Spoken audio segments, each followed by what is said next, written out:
प्रणाम, नमस्ते। मैं रामोद सिंह, लीगल एडवाइजर SLA, आज आपके बीच में ultra vires exercise of power, जो एडमिनिस्ट्रेटिव पावर है या एडमिनिस्ट्रेटिव डिस्क्रिशन दिया गया है administrative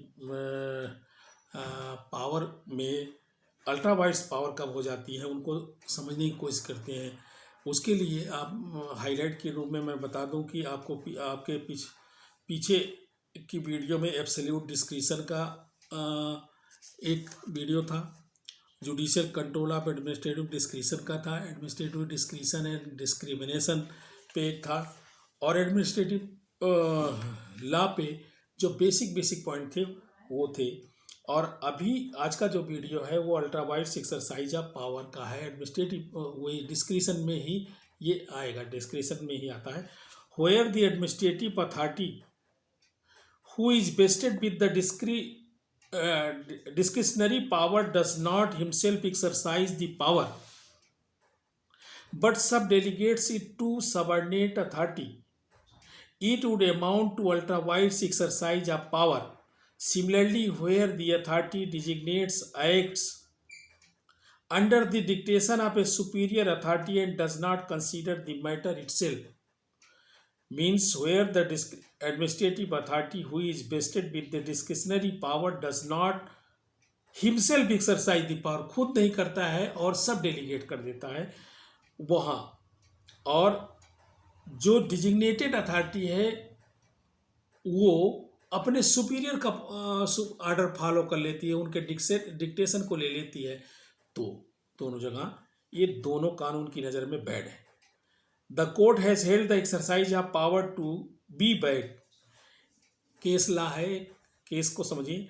in commissioner of police versus Govardhan Bhanji, the commissioner of police granted licence for the construction of cinema theatre to the respondent on the recommendation of an advisory committee, but later on cancelled it at the direction of the state government.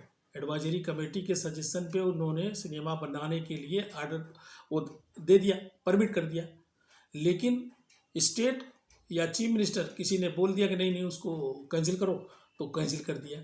यहाँ पे क्या हुआ, bad हो गया, क्योंकि उसने जो भी रूल्स रेगुलेशन है जिस कमेटी ने उसे पास किया था, उस कमेटी के पास करने के बाद इन्होंने पास किया था, एडवाइजरी कमेटी ने पास किया था, और किसी सुपीरियर अधिकारी ने बोल दिया तो उसको कैंसिल कर दिए। गलत है, बैड है, यही बैड है। The court held that the cancellation order bad as the commissioner acted on the direction of the state government and not at his own instance. वो अपने खुद के इंस्टेंस पे नहीं था, वो स्टेट गवर्नमेंट के ऑर्डर को फॉलो करने लग गया। Further, in state of Punjab versus Suraj Prakash, Punjab का है, सूरज प्रकाश का केस था। The court held that the state government could not give any instruction to the consolidation officer under the East Punjab holding act 1948। East Punjab holding act 1948 के अनुसार state government कोई भी direction नहीं दे सकती है किसी को भी, और वहाँ पे कंसोलिडेशन अधिकारियों को खुद ही काम करना होगा, उसी एक्ट के हिसाब से काम करना होता है।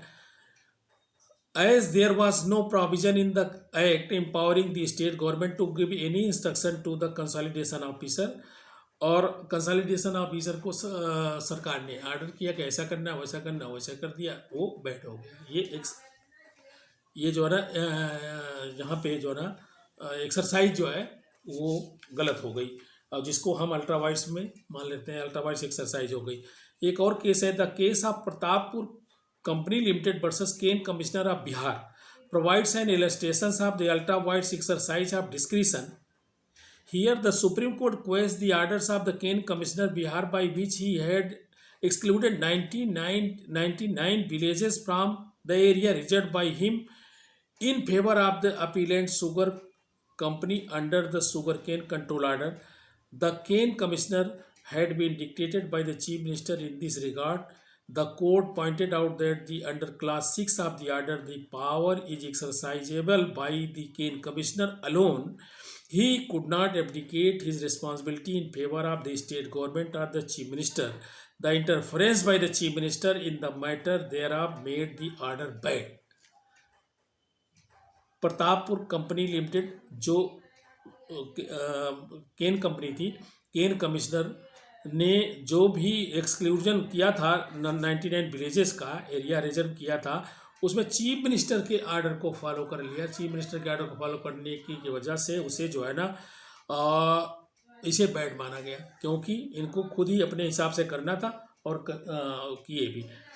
इन state of Uttar Pradesh versus Lalai Singh Yadav, state of Uttar Pradesh versus Lalai Singh Yadav, the Supreme Court questioned the order of the state government passed under Section 99A of the Criminal Procedure Code 1898 on the ground that the government failed to state the ground for quitting the disputed publication.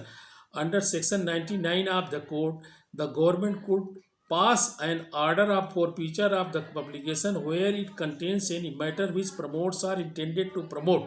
Means ये ललई सिंह यादव का case था जिसमें publication को बंद कर दिया गया, उसकी प्रॉपर्टी को फॉरफिट कर दिया गया। एक मैलाफाइड इंटेंशन से भी हो सकता है, और ये स्टेट के या दो ग्रुपों के जो भी दो ग्रुप है जिनमें एनवाइटी आ सकती है, किसी एक का फेवर लेते हुए ऐसा करके फॉरफीचर कर दिया था। लेकिन इस आर्डर को भी बैड माना, क्योंकि उसका प्रोसीजर है, उस प्रोसीजर को उन्होंने फॉलो नहीं किया।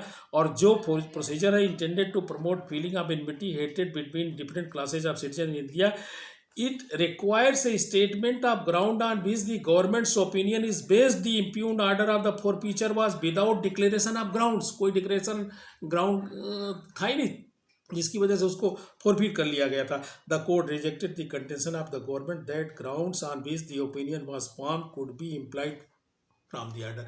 ये किसी गवर्नमेंट का, स्टेट गवर्नमेंट के आर्डर को फॉलो नहीं करना चाहिए था, और उस फॉलो अप की वजह से फॉरफीचर जो किया गया उसे पूरे मामले को ही क्वेश कर दिया और बैड बोला। ये यहाँ पे जो पावर का इस्तेमाल हुआ वो जो है अल्ट्रा वाइड्स चली गई। Thank you very much. आशा है कि आप लोग लाइक करेंगे, सब्सक्राइब करेंगे, शेयर करेंगे, आगे बढ़ाएंगे। Thank you very much.